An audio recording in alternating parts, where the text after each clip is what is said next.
Something huge just dropped in Canada's trade arena. Not a rumor. Not a leak. A direct, official statement from Beijing, and it's shaking Ottawa to its core.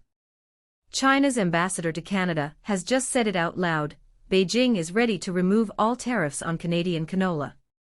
The catch? Canada must scrap its 100% tariffs on Chinese electric vehicles. That's it. No threats. No fine print. Just a straight-up deal that could save Canadian farmers and reboot our auto industry overnight. A move that could redefine Canada's place between Washington and Beijing, and show the world whether this country is capable of making its own economic choices. But here's the twist. For years, Ottawa has been walking in lockstep with Washington, matching U.S. trade policies, mirroring their sanctions, following their tariffs. And every time we do it, we bleed. So now the question is louder than ever: will Canada keep doing America's bidding, or finally start negotiating for itself? Because this isn't just about canola or cars. It's about independence and survival. Canadian farmers are staring down the worst harvest season in a decade. Not because of weather. Because of politics. When Ottawa slapped 100% tariffs on Chinese electric vehicles, Beijing didn't just frown, it struck back hard. The retaliation came like clockwork: tariffs on Canadian canola, one of our most valuable exports. Overnight, prices collapsed. Ships stopped sailing. Entire communities across the prairies were left stranded with full silos and empty accounts. And for what? For backing a U.S. policy that brought us nothing in return. Even before Donald Trump's re-election, Canada was shadowing Washington's trade strategy, buying into the idea that Chinese EVs were unfairly subsidized. No proof. No evidence. Just political copycatting. And when the Americans imposed 100% tariffs, we joined in, blindly. Before moving forward, do subscribe for Parliament updates. Meanwhile, the UK opened its doors. So did Australia. And now, the best-selling vehicles in Britain are Chinese-made electric cars, efficient, affordable, and selling for the equivalent of 35 to 40,000 Canadian dollars. Here in Canada, the same cars are banned. Consumers are forced to pay double for EVs built elsewhere. Families who want to go green can't afford to. Farmers who want to survive can't sell their crops. That's the price of loyalty, loyalty to someone else's economic war. This isn't Beijing's fault. It started right here, in Ottawa. Canada's decision to mimic the U.S. tariffs on Chinese EVs triggered the chain reaction that crushed canola exports. And while Washington stayed untouched, Canadian taxpayers had to step in, subsidizing farmers just to keep them afloat. Tom Mulcair called it a self-inflicted wound, a reflex to mirror American policy instead of creating our own. He's right. Because while we were busy showing solidarity, Washington was doing what Washington always does, looking out for itself. Trump's America First playbook doesn't leave room for partners. It leaves room for competitors. He gets the deal. We get the hangover. And now, for the first time in years, China's putting something real on the table. A trade-off that could rescue Canadian agriculture and open up the market for EVs Canadians can actually afford. It's not coercion, it's negotiation. A word that seems to have vanished from Ottawa's vocabulary. Think about what's being offered here. China lifts the tariffs on canola, that's billions back into the prairie economy. Prices rise. Farmers breathe again. Communities rebuild. In return, Canada drops its EV tariffs, opening the door to vehicles that could help us reach our climate goals faster and cheaper than ever. That's not a loss. That's leverage. And yet, Ottawa hesitates. The fear that Washington will frown. What's most interesting about this electric vehicle idea with China is the fact that we put ourselves in lockstep with the Americans even prior to Donald Trump's re-election. The Americans were slapping 100% tariffs on Chinese electric vehicles, just affirming, because they had no definite way to prove it, that the Chinese were subsidizing illegally and that they had to be stopped. It was simply a question of market competition. The Chinese are able to produce high-quality electric vehicles that could be sold in Canada for something like 35 or 40,000 Canadian dollars, much less than most of the electric vehicles on the market now. And Canadians, consumers would benefit. But we put ourselves, as I say, we put ourselves in the same boat as the Americans, saying 100% tariffs, we're keeping you out effectively. You know, Tony, since this happened in Great Britain, the number one selling vehicles are Chinese electric vehicles. And is there any reason why Canada should be suffering the imposition of the tariffs by China on our agricultural products, including canola, of course? It's hurting our farmers. It's hurting us because taxpayers have to pay the subsidies to try to help those canola farmers. It's the same fear that's kept this country from acting in its own interest for decades, from softwood lumber to steel, aluminum, and now clean technology. Every time we follow Washington's trade wars, we end up paying for the bullets fired by someone else. And Canadians are starting to notice. Mark Carney's government is under pressure. Farmers are demanding relief. Industry leaders are warning of long-term losses. And Canadians are asking, when did allyship become economic dependency? Because make no mistake, this is more than a trade spat. It's a turning point. Will Canada keep shadowing Washington's every move, even when it hurts our own industries? Or will we finally chart our own path, one that benefits Canadians first? The choice has never been clearer. China's offer is a mirror, showing us exactly what kind of country we've become, one that reacts, not leads. And if we turn this deal down, the message will echo far beyond Beijing or Washington. It'll echo across every Canadian farm, factory, and household, wondering why loyalty keeps costing them their livelihoods. Inside the capital, tension is thick. Ottawa knows it's cornered, not by enemies, but by its own past decisions. Mark Carney's government faces the toughest test of its leadership so far: to stay loyal to Washington's trade line, or to make a move that could redefine Canada's economic identity. The pressure is enormous. Farmers across Saskatchewan, Alberta, and Manitoba are holding emergency meetings. Their silos are full, their prices are crashing, and their patience is running out. Rick White, president of the Canadian Canola Growers Association, summed it up best: farmers don't want speeches. They want their markets back. For years, canola was Canada's golden export, a symbol of success, efficiency, and innovation. Now it's a cautionary tale. When Beijing retaliated with tariffs, the trade stopped cold. Not a single shipment of canola seed, oil, or meal has been moving to China since. That's not just numbers on a spreadsheet, that's livelihoods on pause. Prices have plunged. Storage costs have soared. And the government's response? Silence. In September, representatives from the canola industry met with Prime Minister Carney behind closed doors.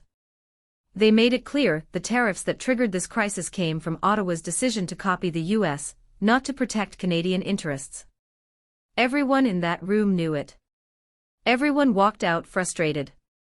Meanwhile, in the cities, consumers are facing a different kind of punishment.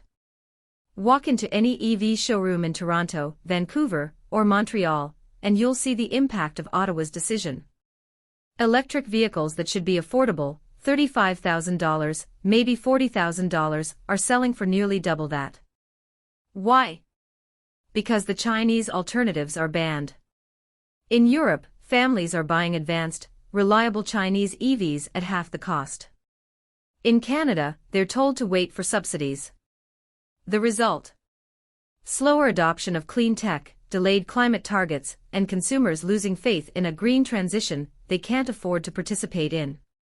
It's not just an economic issue, it's a credibility issue. Opposition voices are demanding clarity. Why is Canada paying the price for someone else's trade war?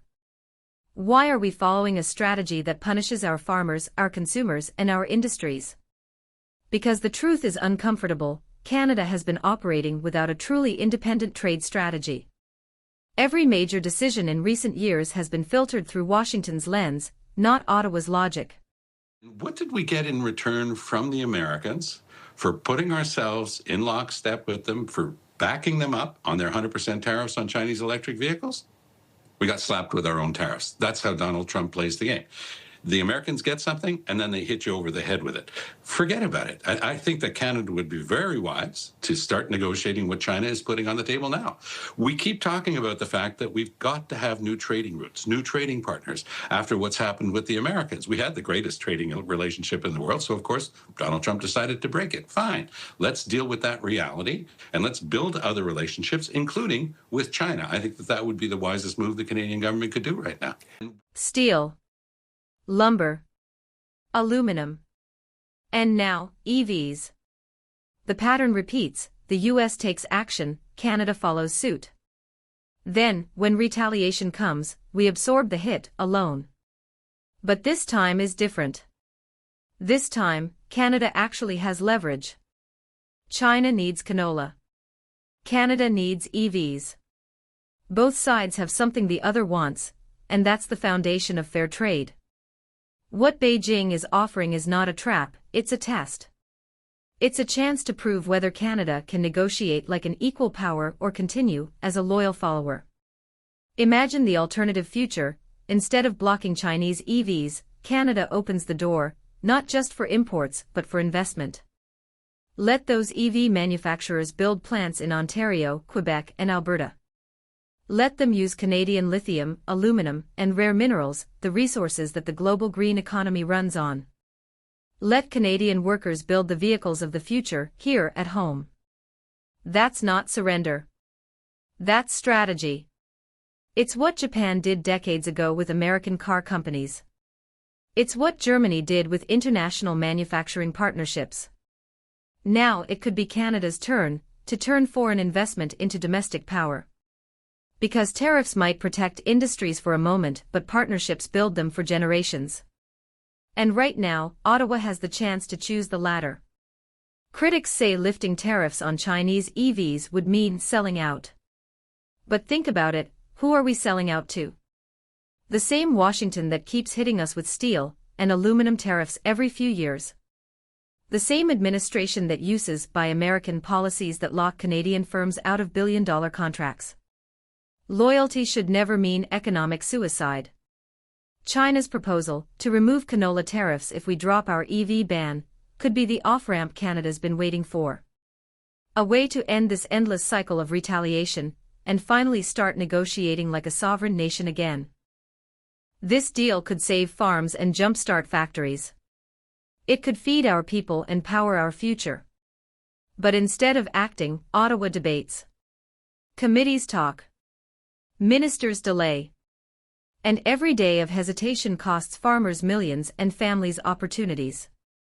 Meanwhile, Washington watches, knowing that if Canada breaks free and makes its own deal with Beijing, it could mark the beginning of something they've always feared, Canadian independence.